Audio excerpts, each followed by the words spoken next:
रबीउल अव्वल के अंदर चूँकि जुलूस मिलाद का भी सिलसिला वगैरह होता है, तो उसके अंदर ऐसी चीज़ें देखी गई हैं कि जो नहीं होनी चाहिए, जैसे कि औरतों का जुलूस मिलाद के अंदर शिरकत करना। तो ऐसे जुलूसों के अंदर शिरकत करना कैसा? देखें, जुलूस मिलाद ये सरकार दो आलम सल्लल्लाहु अलैहि वसल्लम की विलादत बासआदत की खुशी में, अक़ीदत और मोहब्बत के इजहार में ये जुलूस निकाले जाते हैं। मरहबा या मुस्तफ़ा की सदाएँ बुलंद हो रही होती हैं और एक बहुत ही प्यारा खुशनुमा मंज़र होता है और मोहब्बत भरा होता है, दुरूद ज़िक्र दुरूद ज़बान पर होता है। तो ये बिलाशुबा इस अंदाज़ का जुलूस निकालना शरअन जायज़ है। रहा ये मामला कि अब इसके अंदर कोई नाजायज़ काम अगर कोई करता है तो वो उसका ज़ाती फ़ेल है और उस अमल से नाजायज़ काम करने वाले को मना किया जाएगा। अब जो ख़वातीन हैं, ख़वातीन का मर्द हज़रात के जुलूस में शिरकत करना, इसकी इजाज़त बिल्कुल भी नहीं होगी। अच्छा, इसी तरह जुलूस में तो शिरकत नहीं कर रही, लेकिन जुलूस को देखने के लिए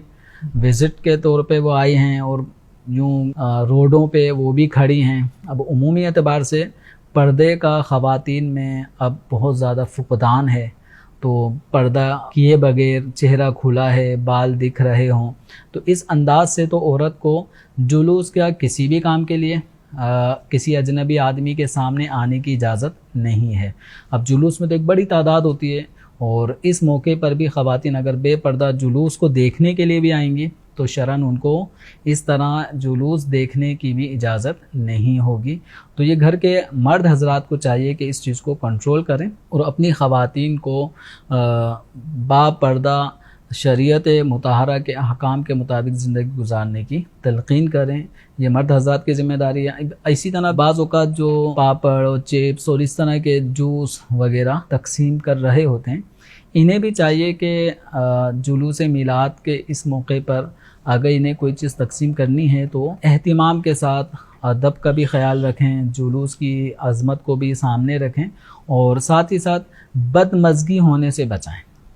बाज़ औक़ात कुछ लोग कुछ चीज़ें लुटा रहे होते हैं, फेंक रहे होते हैं। अब वो कभी तो हाथों में आती हैं, कभी 2-4 आदमियों के हाथ जब एक चीज़ पे आते हैं और हर एक उसको लेना चाहेगा तो नतीजा ये होता है कि किसी के भी हाथ में वो चीज़ नहीं आती और वो नीचे आकर ज़ाय हो जाती है। तो ये इसराफ़ होता है। तो रिस्क का भी अदब करें, रिस्क को ज़ाय होने से बचाएं, इसराफ़ से बचना ज़रूरी है। तो बड़े अदब और एहतराम के साथ इस चीज़ को करने की कोशिश की जाए और जुलूस मिलाद में भी शिरकत करें। सरकार दो आलम सल्लल्लाहु तआला अलैहि वसल्लम से अक़ीदत व मोहब्बत के इजहार के लिए अल्हम्दुलिल्लाह हर क़ल्बे आशिक़ रसूल जुलूस में शिरकत करके बड़ा खुश और शादां होता है। तो अल्लाह ताला हम सब को रबीउन नूर शरीफ के विलादत बासआदत के महाफ़िल और जुलूस में शिरकत करने की तौफ़ीक़ अता फ़रमाए।